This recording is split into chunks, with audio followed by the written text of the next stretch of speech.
So we're going to first talk about organizational structure, then talk a little bit about governance, and then the responsibilities and roles of the CEO. I know that's pertinent for type 2s, but it's something that you also want to be talking about and thinking about for type 1s. And then just the overall structure and breakdown of the types of people you need to bring on board for your leadership team.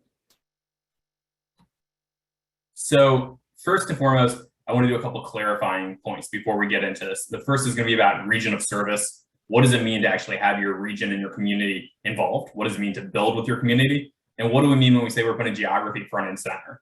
So that's going to be kind of the first thing we talk a little bit about. Then we're going to talk about governance models. You'll see in the BAA that we talk a lot about culture of innovation.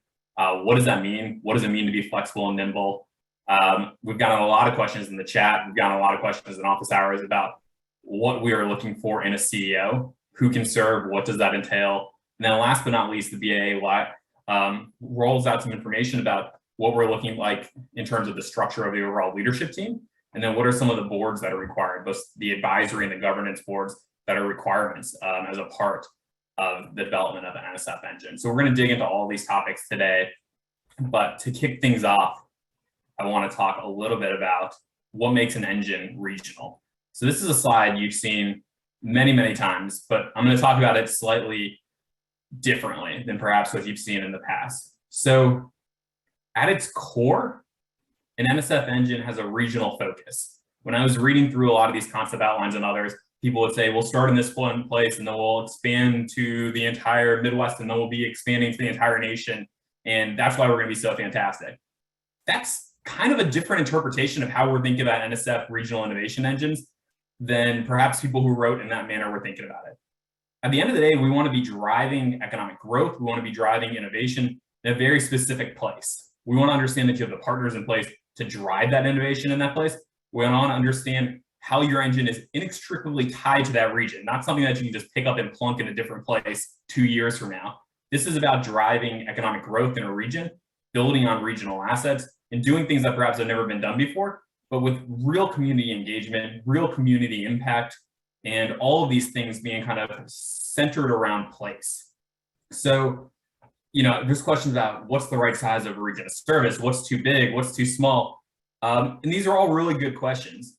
I think perhaps a better question to ask, though, is how am I thinking about this in terms of my region? Who can I pull in? If you don't know anyone in the state that you're thinking about proposing in your region of service, then that doesn't really make a lot of sense. There's not a reason to add additional states, additional parts of the country, additional things that you don't actually have relationships in this place. Like, it's built around relationship, it's built around place, it's built around doing this in a way where it can be scalable and sustainable. So I think just be really intentional when you're defining your region of service, and really intentional when thinking about your regional impact and how far $160 million over 10 years can go. And at the end of the day, we want it to expand. We want it to expand, but that doesn't necessarily mean it needs to expand every single state. What we mean is that regional innovation ecosystem is expanding and growing. There's more pipeline of talent. There's more pipeline of job creation, more innovations coming through. So I just want to kind of clarify when we see that innovation ecosystem expanding, what we actually mean by that. So I don't know if anyone can place this picture right here, what we have in this slide when we talk about engine structures and governance. If anyone wants to drop it in the chat in terms of what they think this picture is, I'll take a look. So basically, this is a picture of the Titanic crashing into an iceberg.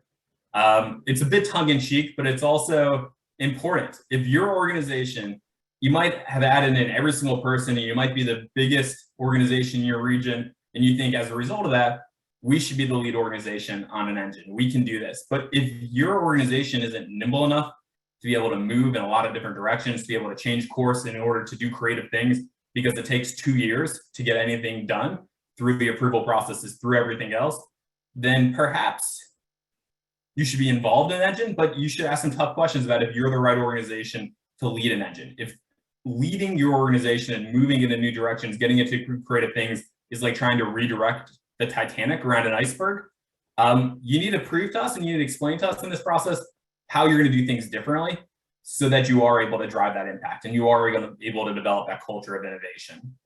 So we don't specifically lay out what a governance structure needs to look like. We say there's a couple things. We say it has to have a full-time CEO. We say it has to have robust governance and advisory boards. But besides that, we don't say to have this many people on this board and that many people on that, or here's how you need to structure it. We leave it up to you because we think you know your region's best. We wanted to allow a lot of flexibility in different models. And at the end of the day, though, governance matters to us.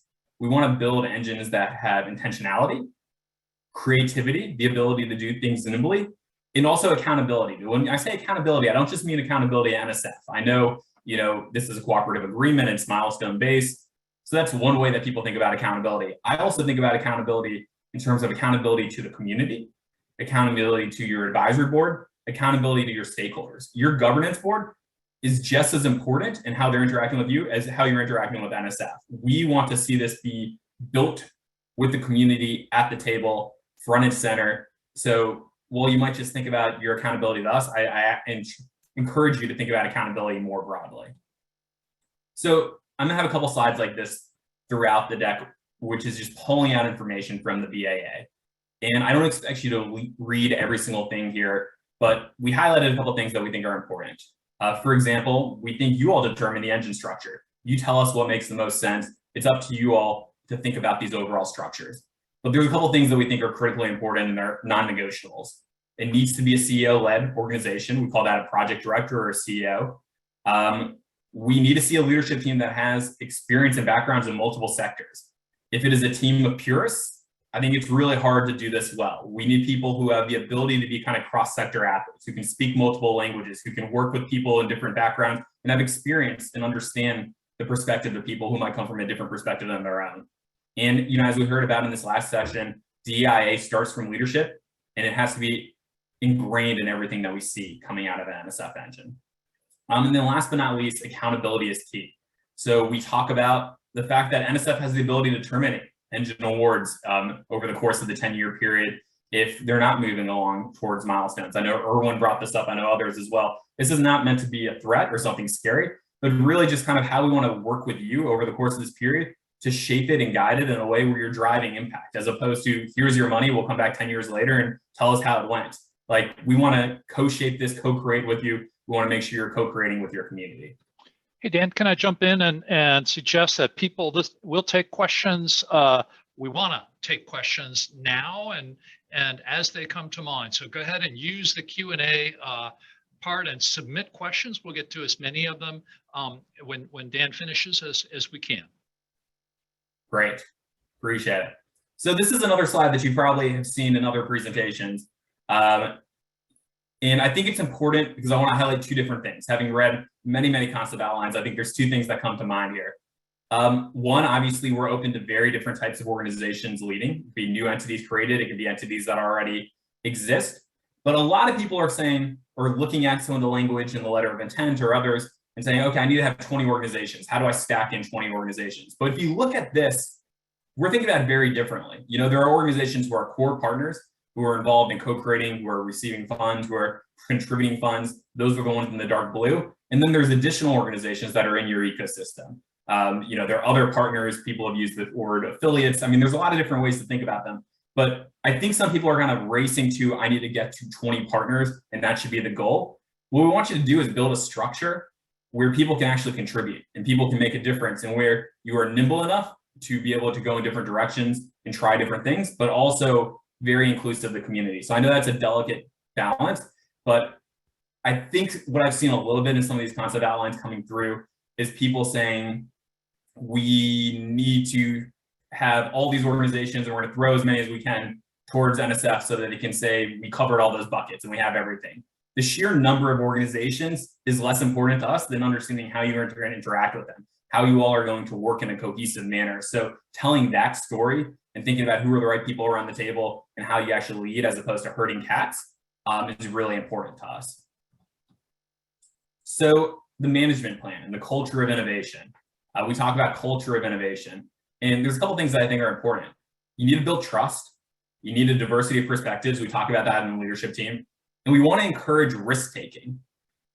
That's important. We really want you all to be able to be set up to take risks. There's a reason it's a 10-year award. It's a reason that we're allowing a lot of flexibility in capital. You need to build infrastructure. You need to do things that will set it up for the long haul, but you also should have the opportunity to take some risks, because that's the only way you're going to be able to drive real change. And some of that risk might be how your institutions reward certain things. It could be how you reward faculty participation. It could be how industry works with you all. It could be new models for handling IP.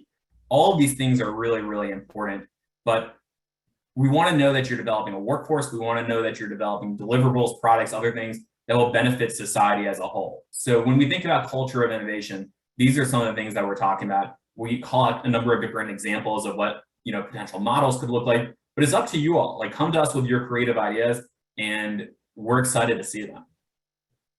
So, we put together some ideas about like what a management plan could look like. This is just one example. Don't read too much into it, but these might not necessarily be things that you put in your proposal. They could be things you put in a proposal, but they're conversations you should be having. What are these different boards going to be doing? How are they actually going to be involved? We require a CEO, we require an advisory board, we require a governance board, but everything else is up to you. I mean, some of these things will be negotiated during the contracting stage, but these are kind of early conversations that you should be having. How are you all going to be making decisions? How are you going to be collaborating? How are you going to take feedback from the community on an ongoing basis? How will the advisory board be involved in a way where they're not just names, on your website? And what does it look like when you bring in new partners? What does it look like when you bring in outside capital? What are the structures going to be like? These are conversations that will be ongoing throughout, but they're also conversations that you should have now. But we want you to build management structures in ways that allow for creativity, active involvement for the governance board. And then we want to know what the roles are going to be of other entities around the table, whether that's core partners, advisory board members, funders. Help us understand how everyone is going to be involved and how these pieces knit together in a way where the sum is more than each of the composite parts. So a couple questions that we might ask, when we're reviewing this. This is kind of comparable to what you saw with the review sessions. Is the management plan nimble? Is the team nimble? Do they have the capacity and structure to drive regional economic growth? Not just research, but also economic growth. Is it an integrated model, or does it seem like they're only going to be focused on one thing, whether that's economic development, research, translation, or workforce development? Do we have a sense, which is a harder one to tell, that you all are actually teaming effectively and there's trust within the ecosystem, that this is something that can stand the test of time? And are you going to be able to be responsive, both to the dollars coming in from us and also perhaps for type 2s and the additional outside funds that you're raising as a part of this? And then last but not least, there's always the risk management piece. I think we talked a little bit about this before, like what are some of the risks? How are you going to mitigate that? And how can you get us comfortable with your plans to mitigate these various risks? So let's talk about the CEO. What does the CEO role look like? First and foremost, this is specifically for type 2 awards. Type 1 awards, you do not need a CEO, but you just start having these conversations. You should start thinking about this early on.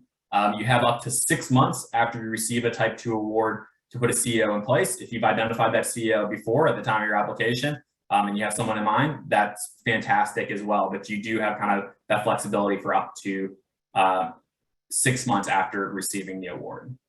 A couple things. The CEO is a full-time role. This is not something that you're doing while you're doing 8 other things. This is not something that a researcher is doing while teaching a full load and also doing a number of other things. This is someone who is full-time focused on this. This is someone who is in charge of execution, operations, partnership building, and ideally it's someone who can speak multiple languages, has experience working in multiple sectors, and can really drive this work. So we want to hear about your plan to identify that person. We want to hear about how that person is going to build out a leadership plan. These are all really important things for us. So the CEO is a full-time role. It is someone who is capable of leading this. It is not just kind of a grants manager. So I wanted to clarify that. Leadership team, a number of different things that you should take to heart when thinking about this. You need to have a deeply collaborative and effective leadership team. They need to understand the ecosystem. They need to have leadership experience. And we want people who speak different languages, have different vocabularies, perspective, and priorities. Interdisciplinary teams matter. And as we've said before, DIA starts from the top. So a couple of the core functions that we talk about for the DIA for the leadership team are use-inspired research and development, translation of innovations, workforce, partnership development and stakeholder engagement, diversity, equity, inclusion, and accessibility, communications and outreach, and even evaluation and assessment. These are all things that should be kind of represented in your leadership team. It doesn't mean that each person needs to be in charge of each of these verticals and you need to have, you know, someone assigned to this, but we need to understand how you're going to achieve all these things with the leadership team that you put in place. And we really are interested in a leadership team that has cross-sector experience, cross-sector perspectives, and doesn't come from a single institution, but represents multiple perspectives within that community. The last thing I think that I'm going to talk about here are the two required boards. So we have the governance board, which is composed of the lead engine organization and a representative set of engine partners.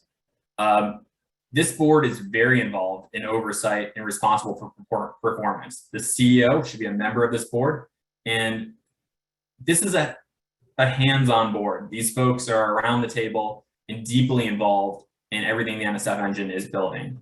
And then you also have an advisory board. These are individuals who are external to the engine. They provide recommendations to the governance board. They can help build relationships. There's a number of different roles the advisory board can play. You can even potentially, if you wanted to, have multiple advisory boards, you know, depending on how you structure things. So think about governance board as being much more hands-on, almost like more like a public company's board, and the advisory board perhaps being more akin to a board that you might have advising your department or a philanthropic initiative or things like that. We want them to be actively involved in things like that, but perhaps it's a slightly different model.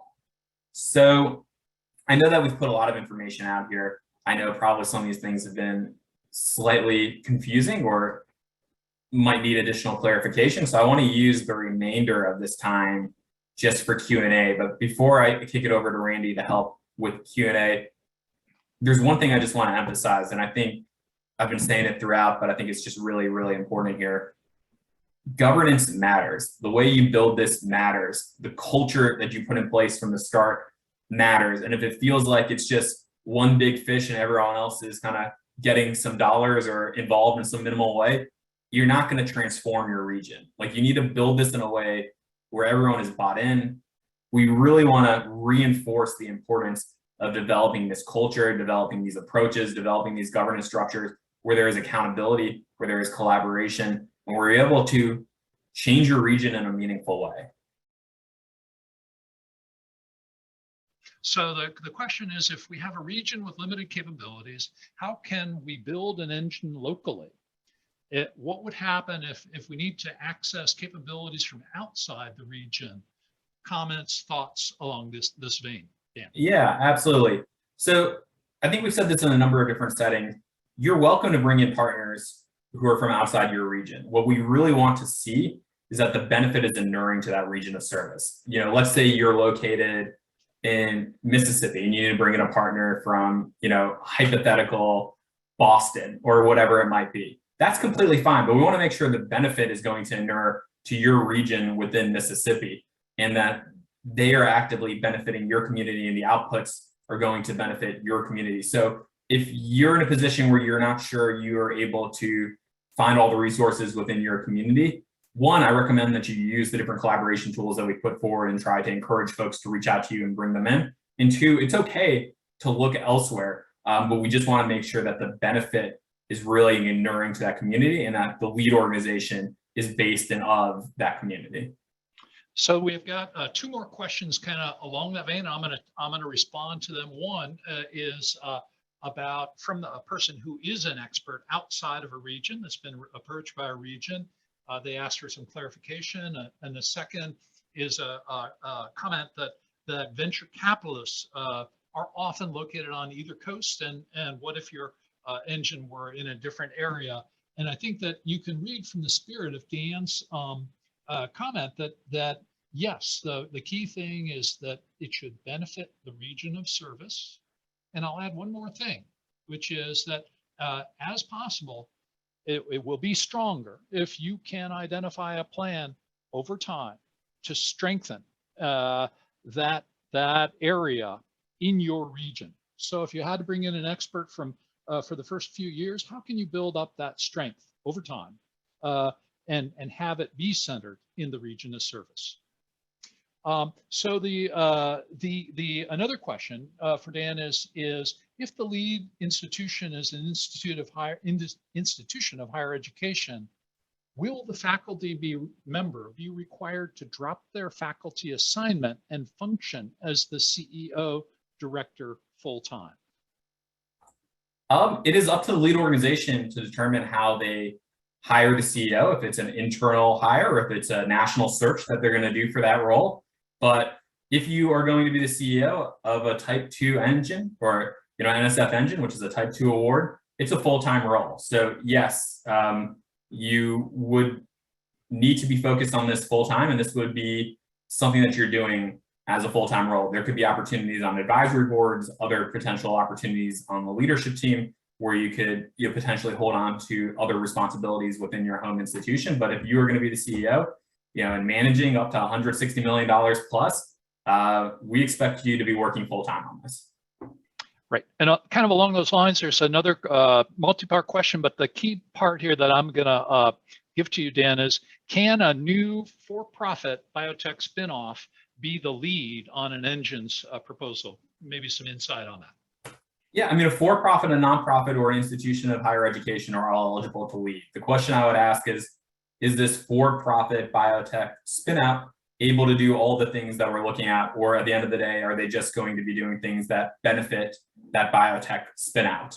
So it's really important that this is kind of a regionally focused approach. It's building a regional economic development strategy. So a single for-profit startup could potentially be the lead of it, but you would have to make it very clear about how you're thinking about workforce development, how you're thinking about economic growth for the region beyond your company creating jobs, but how you're actually going to play this leadership role in driving your innovation ecosystem and bringing in more people in the process. So next theme is a little bit different one, and it's the distinction in participants in the proposal process, both from an NSF perspective and the BAA perspective. And the person asks whether you could clarify the identity, the meaning of the leadership team, a core partner, senior personnel, or stakeholders. Yes. Okay. So you have the CEO, and then you have the leadership team of the NSF Engine. These are kind of your C-suite folks who are leading this organization. Core partners can be a part of that leadership team. They also can be, other people who are receiving funds or contributing funds as a part of it. So core partners do not necessarily need to be on the leadership team. These are kind of your central partners who are around the table. So there's dark blue in that graphic that I showed with like yellow at the center, blue, and then light blue. So core partners are individuals who are, or organizations that are meaningfully engaged of either contributing or receiving funds and are involved in the strategy. So they can also take a role perhaps on the advisory board or the leadership team, but that isn't required. So I'd almost think about your C-suite, your CEO, and your leadership team as potentially overlapping, but not necessarily the exact same thing as your core partners. Your core partners can take on a number of different roles outside of what your leadership team is doing. Stakeholders? Stakeholders, I think, is just a broad term to mean everybody who is involved in this process. They can be people who are involved in much more minimal ways or very engaged ways. So stakeholders are people who are kind of around the table helping to build this innovation ecosystem and helping to build this NSF engine. And then senior personnel, I think that is kind of a more specific question from like the concept outlines and the letter of intent. And those are like the leadership individuals who are referenced in your application. So that once again could overlap with your leadership team or your proposed leadership team. But these are the people who I think about it who are like driving the work behind your application. Drilling down into one aspect of core partners, there's a question here that says, many universities have strong existing offices that the office in and of themselves could serve as a core partner. And so could a university-led engine have core partners, or should a university-led engine have core partners that are offices such as workforce development, economic development, or other engine functions in its proposed engine? If they're from the lead organization, I wouldn't list them separately as a core partner. I think you should identify the right people within your institution, the right organizations within your institution that are going to play a leadership role. If they're all within the same lead organization, I wouldn't separate them out as core partners. What we do say in the FAQ is PIs or members of the leadership team can come from a number of different places. They don't only have to be individuals with PhDs or tenured faculty members. They can be individuals in the tech transfer office. They can be people in the provost office. They can be individuals in the economic development office. So that question, I would say, think more about your leadership team and the composition of your leadership team, as opposed to like the lead organization versus core partner distinction. And I'll add to that, if I may, that maybe if something is led by University X, having all of the core partners be also in University X may not review as well as selecting things that are externally focused, as one of the earlier presenters noted. Yeah, I think that's a very good point, Randy. I think that can be viewed a number of ways that might not be the way they're intended to be viewed by the applicant. Yeah. So another theme here is do you recommend involving partners in designing the governance skeleton? And the question then continues with, shouldn't designing the government just be the core team, the governance of the proposed engine? Any pearls of wisdom there? Yeah, I think there's some real risk in you coming and designing how your governance structure is going to work without, some feedback from stakeholders who might not be in the room for those discussions. I think there's some risk of kind of coming from the high and saying, here's how we're going to build this. Okay, great, everyone, I hope you're bought in on this. I think these should be kind of iterative conversations. I think you should involve people in this process. But I also understand there's a time crunch here and you need to make some serious decisions in a short period of time. So there is a balance to be struck there. But I think as much as possible, bringing people into these discussions about how you want to build this, bringing members of the community in to get their perspective to help you see blind spots that you might not otherwise see are really important. Okay. So another area, we received feedback from to our concept outline that a request for NSF support of a university-dominated engine might not review well. Just for clarification, a university-led proposal with a broad partnership should be acceptable, right?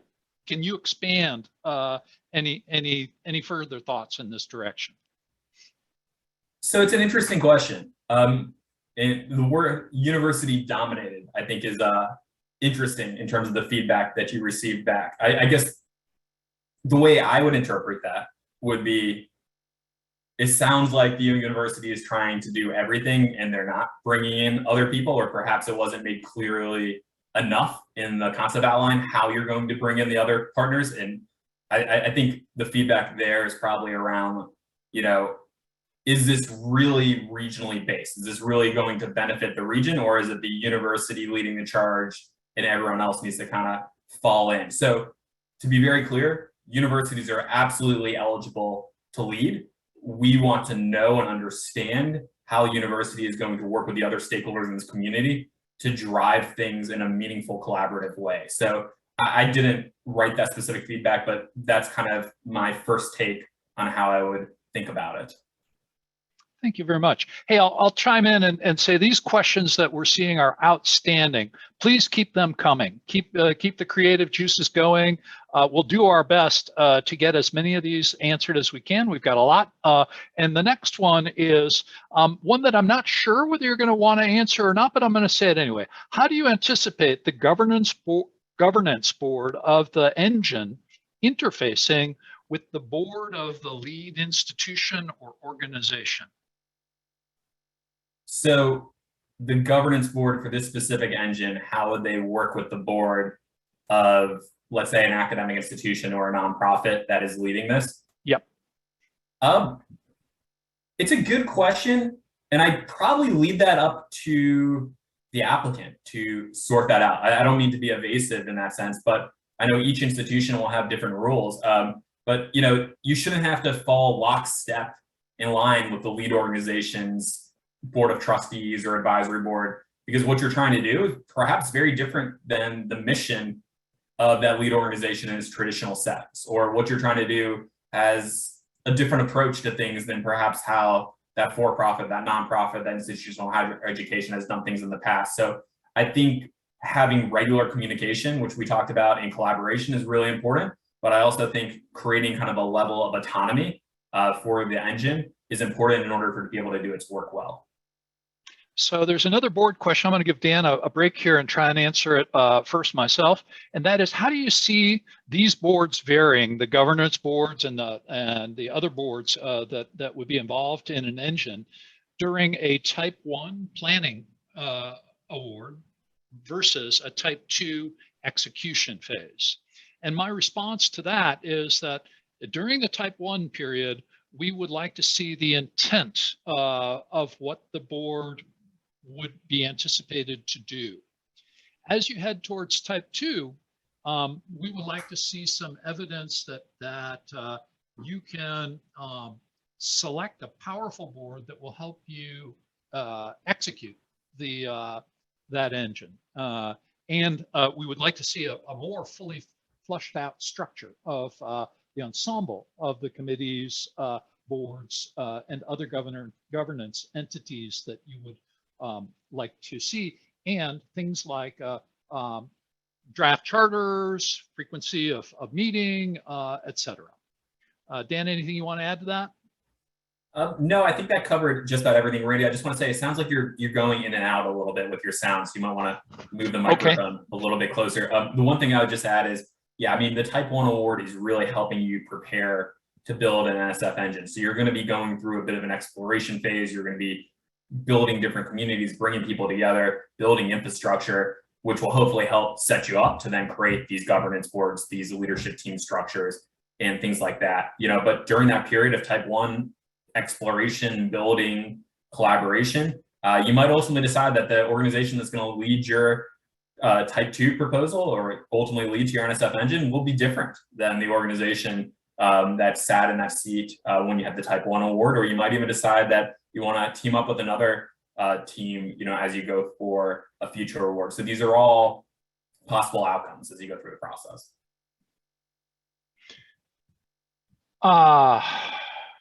Okay, please speak to conflict of interest expectations for a CEO. I'm not sure whether we'll be able to respond right away for this, but it's an interesting question.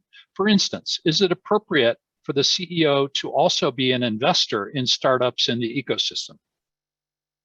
It's a good question. This is probably something that we'll handle during the contract negotiation stage. And as you select your CEO, we have a pretty robust conflict of interest approach, even for how we deal with reviewers for different applications. So it's a longer answer, but we want the person to be of the ecosystem. We want them to be connected into the ecosystem. We want them to have a stake in the ecosystem. So that can take a number of shapes and forms, and we'll address those as they come up. Here's another interesting one, Dan. Could an existing business incubator stand this up under its current operating structure if it meets the requirements, or does this need to be a new organizational structure? It can be stood up under an existing organizational structure. Same for our answer for for-profits or institutions of higher education. Some people might determine that it's easier to develop that culture of innovation by standing up a new entity, but that's ultimately up to the proposer to decide how they're going to structure the organization.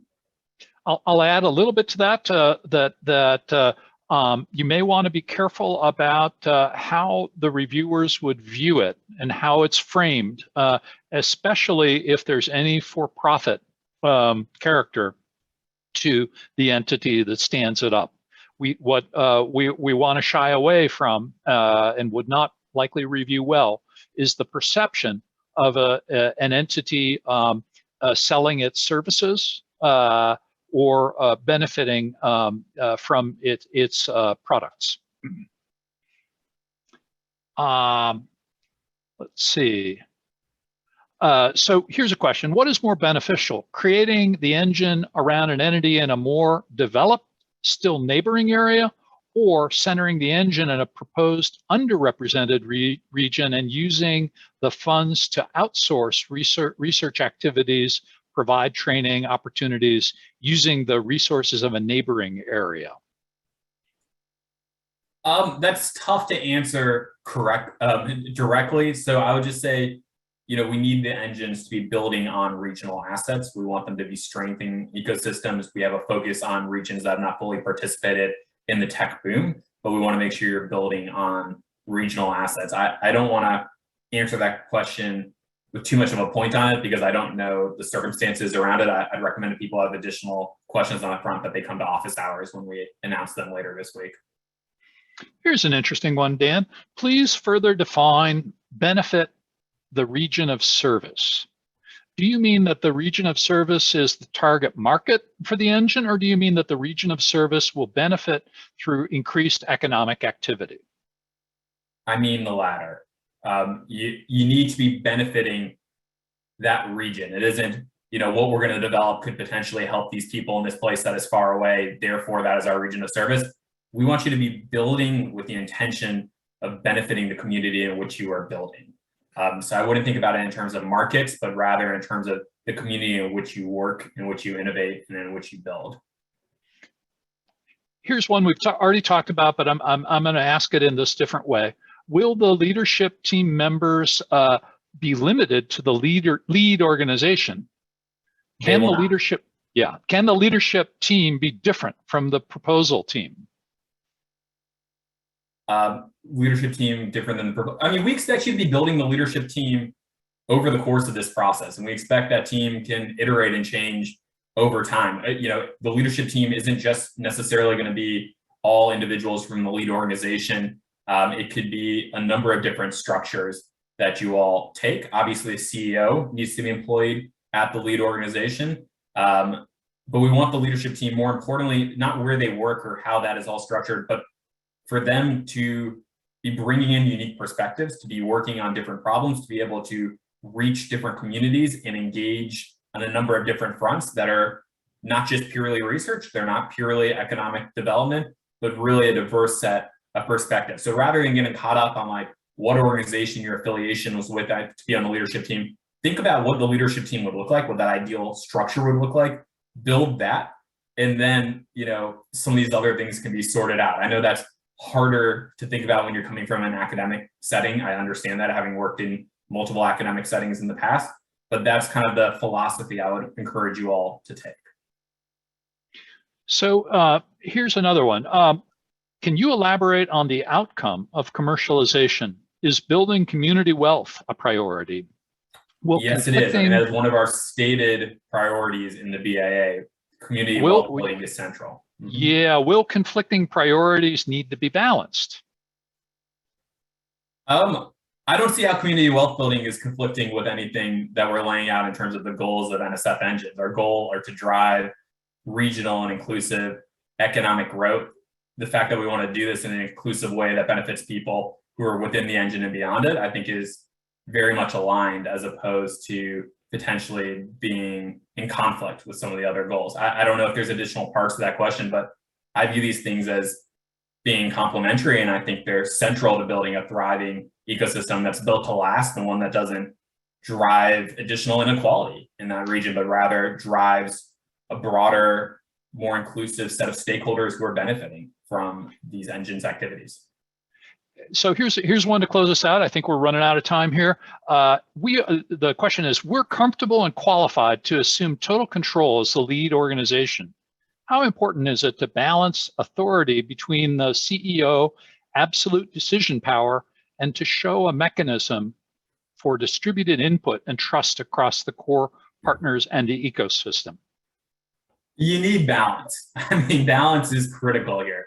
It shouldn't just be kind of a CEO-led organization striking down edicts and demands to everyone else and ensuring that they fall in line. You are building something that is going to be sustainable, that is going to hopefully transform this region. You need the community to be bought into it. You need the other stakeholders to be bought in. You need kind of this collaborative culture, this culture of innovation.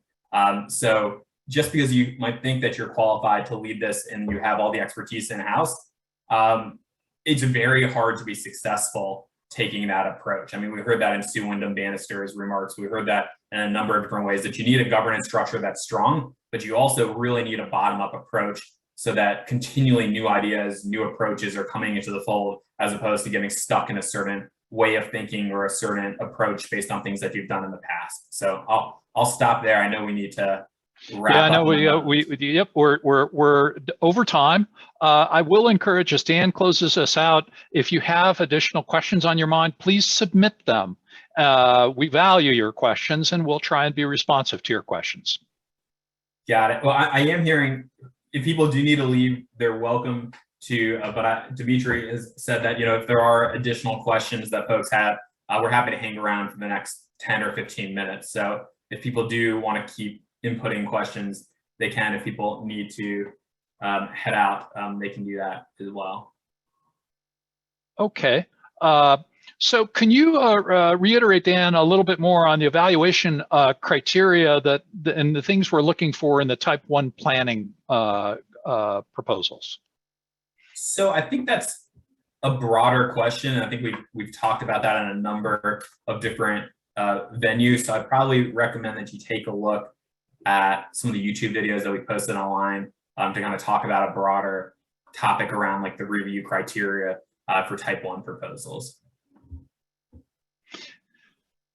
Here's one. Can you hire an industry CEO to manage metrics and milestones for the NSF Innovation Engine so the leadership team can concentrate on innovation outcomes and societal enhancements? I don't know exactly what that means, but I'm gonna make a leap here and tell me if I'm completely wrong. It sounds like that's saying, can the leadership team focus on their research and then we'll bring in a CEO who can manage industry relationships and do all the other business related things that we're less interested in doing. And that might be a wrong reading of it, but it is the right reading of it. And that it's just the leadership team wants to focus on research and we'll find someone else to do everything else. That is the wrong approach. That is the wrong way to think about that. And I would highly recommend that you reevaluate the approach for building an engine. I agree. If it's in that spirit, I don't think that it would review. Think about how the reviewers would take that. All right. So did we say something about not wanting to see the engine making money from its products or services? So it's a good question. We wrote language into the BAA about this specifically. Some of these things are going to be hashed out during the contract negotiation stage. But when we talk about sustainability for the engine, we talk about pathways to earned revenue. We talk about revenue from patents or licensing of technologies. We say that all of these things are potentially within scope for how an engine can develop a sustainable capital stack in addition to bringing in philanthropic partners and government partners and others. So I would highly recommend people take a look back at some of the things that we've written in the BAA around sustainability in those structures, because we do allow for quite a bit of flexibility in those models. And obviously some of these things will be hammered out during the contract negotiations stage, but we are open to creative models. And if you have creative ideas, feel free to put those forward in your plan. But think really intentionally. These are federal funds to develop this work. And I would think, do our dollars always need to go to this, or can additional outside dollars be used or leveraged for some of these things as well? Should a Type 2 program engage in public PR or marketing of its efforts? I think an important part of anything you do when you're building an ESO system is telling your story. So what that looks like is up to the region, but marketing what you're building, marketing the talent that you're creating, telling your story, figuring out how you're going to pitch outside stakeholders are all critically important. So I'm not saying you should have a line item for X, Y, and Z, but I think how you tell your story is important in the way that what you build is also important. So here's one. Let's see whether we could tackle it. Companies build capacities and deploy in markets and regions to deliver benefit. If new capabilities are developed in an engine, how best to balance capabilities with local deployment? The risk is to build parallel activities locally. If no research in an engine could make sense, but the engine specifies use-defined research. Do you have any comments on that? I don't think I understand that question, to be completely honest. I think if the question is, can things that are created by an engine drive impact in places outside of that engine's region of service? Like if you develop a new startup as a part of the engine's activities, does it need to be focused only exclusively on that region? The answer is no. I mean, you can develop startups that are capable of being backable by venture capitalists, by other types of capital. They can have much broader impact. What we're trying to do is catalyze these efforts and these company creation and growth efforts within the region. The products that you're developing don't only need to serve that region. We hope that the engine is developing things that will benefit the region, build capacity. But if there are individual companies that are spun out of this effort or other things, they can have a national or international footprint and impact as well. There's a question here about, I'm going to paraphrase it. If a proposer is a non-traditional NSF applicant, is that going to work against them? The answer is no, not at all. We don't have any requirement that you have to have already received an NSF award. We don't have a requirement that you have done X, Y, and Z. We want creative partners to come to the table. You have to make the case about what you're going to add to this ecosystem and how it's going to add value. But you don't have to have worked with NSF in the past.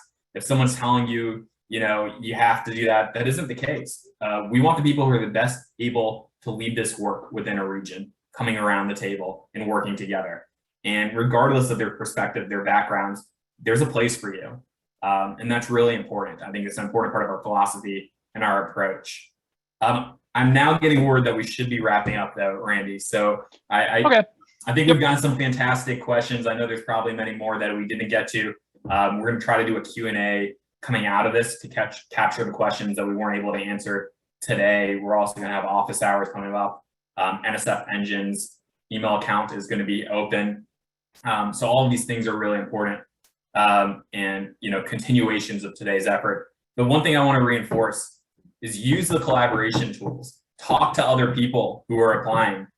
Send it to people outside of your universe, venture capitalists, philanthropists, entrepreneurs, and others, and say, hey, here's what we're building. Who should come in and be a part of this? Can you send this around to people?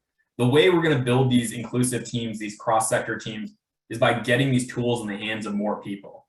These aren't kind of just decisions that should be made in back rooms or by a very small group of people. We understand that you need a governance structure. We understand there are time limitations, but I really encourage you to have open dialogues and conversations during this period and use the collaborative tools to build the strongest possible applications between now and September or now in January if you're going for a Type 2 award. So really appreciate everyone taking the time. I know this has been a lot today, but hopefully it's been informative and helps kickstart some conversations that will really kick into the next year in these coming weeks. So thank you so much.